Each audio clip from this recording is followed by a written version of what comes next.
Hi, I'm Elena Mangum, the Literacy and Learning Specialist at the Center for Development and Learning. Today's Science of Reading tidbit is why inventive spelling is so important. The Center for Development and Learning is a premier thought leader in Louisiana with over 25 years of experience. Our mission is to improve the life chances of all children, especially those at high risk, by increasing school success. Our purpose is to achieve equity in education and close the opportunity gap for high risk youth, and we believe that children, regardless of how they look, where they come from, or how they learn, can and will achieve school success when provided with highly effective teachers and positive, supportive learning environments. We really focus in on working with teachers, empowering them with knowledge on the science behind reading. So, what is inventive spelling? So, inventive spelling is how a child spells a word that's unconventional. The student will use incorrect spelling. Sometimes they'll use shapes, letter strands, and they do that to represent letters and words. Typically, students are just learning to make words, and teachers can learn so much from inventive spelling. You definitely don't want to discourage a child.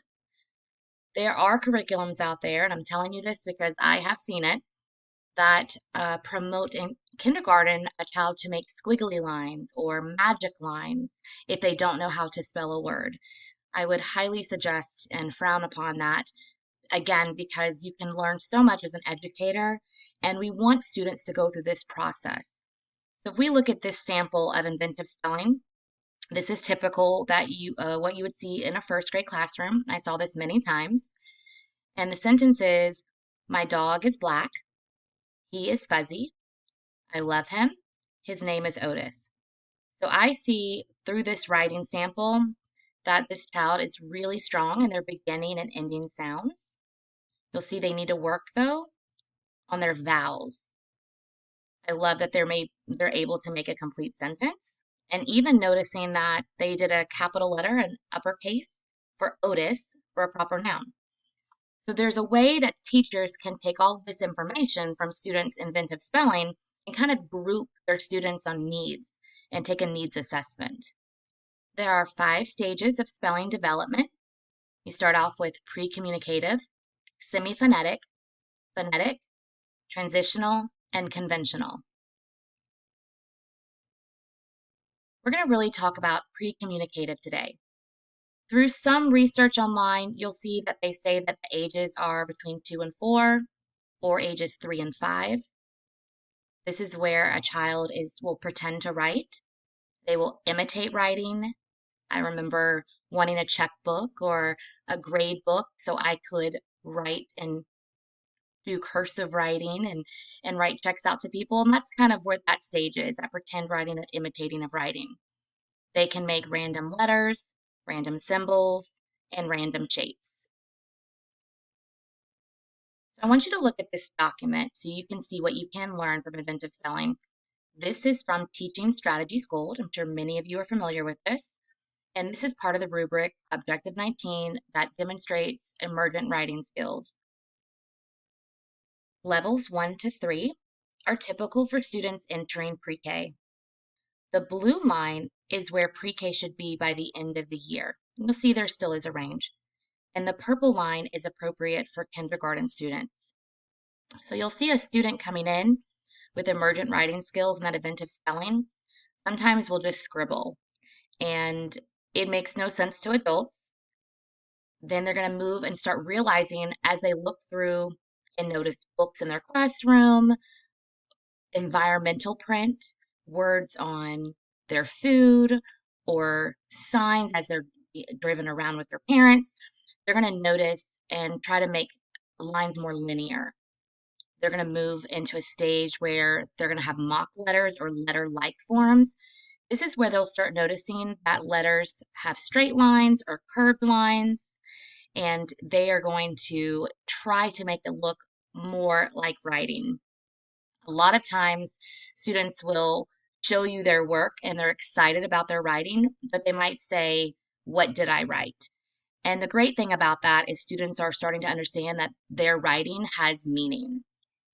When you move into letter strings, this is very typical to see in pre-K. This is where students start to separate groups of letters with spaces. Sometimes they'll copy the environmental print if they want to write about their favorite store or a restaurant, and there is some sample of pictures in their classroom that they can use. They can start trying to copy those letters. Early invented spelling, a lot of times as the sample prior, they use the beginning sound and ending sound. They start notating that, and because they're starting to really understand the alphabetic principle more. And late invented spelling is where they're not only including beginning and ending sounds, but sometimes they're starting to include those middle sounds. So when you hit into stage 5 and 6, that's really where that pre-communicative stage comes in. So all of these stages prior happen before they get to that pre-communicative stage of writing development. This is a great tool for educators and even parents at home to see what your students might do and the stages to take them through and what to expect. I get a question a lot that says, how can I help my student? What can I do for them? Let's look at some ways that you can help your student, whether you're at home or you're a teacher wanting some more ideas. We know fine motor skills or coordination are extremely important. This is something as simple as having them practice buttoning a shirt and also working on muscle coordination in their arm. So if you right now take your arm and hold up your hand as if you were raising your hand, you only have 5 fingers sticking up in the air. Now change that and just do 2 fingers sticking up in the air. Do your pointer finger and your middle finger.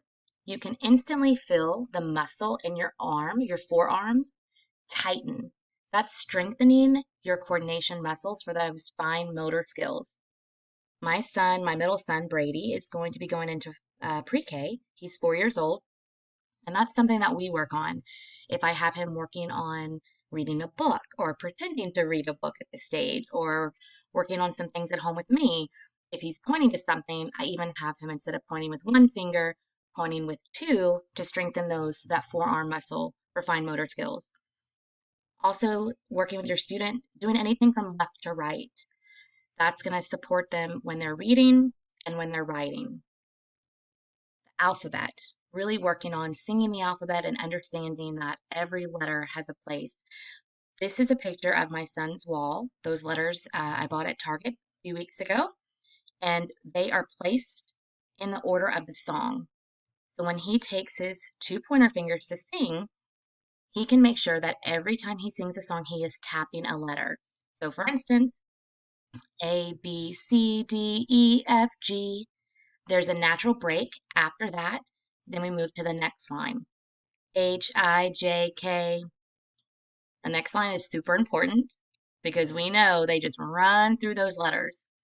L, M, N, O, P. So again, just breaking up the alphabet and having them strengthen that as the natural breaks of the song are really important. Another thing you can do to help your student is really focus in on phonological awareness. This is where we train their ear. Phonological awareness is the big umbrella of all these sounds, at letter level and at word level. And most importantly, looking into the phonemic awareness. This is about the sounds of the phoneme level, the smallest unit of sound. So these are some simple things that can help support your students on those stages of development. So we spoke about pre-communicative today, and the next few weeks we will go through semiphonetic, phonetic, transitional, and conventional. I will explain what each stage means and then give you some ideas how to support your students during those stages. I want to thank you for tuning in. Let's stay connected. Please email me with any questions or topics that you would like to learn more about. Please like and follow us on Facebook, LinkedIn, Twitter, and check out more videos on YouTube.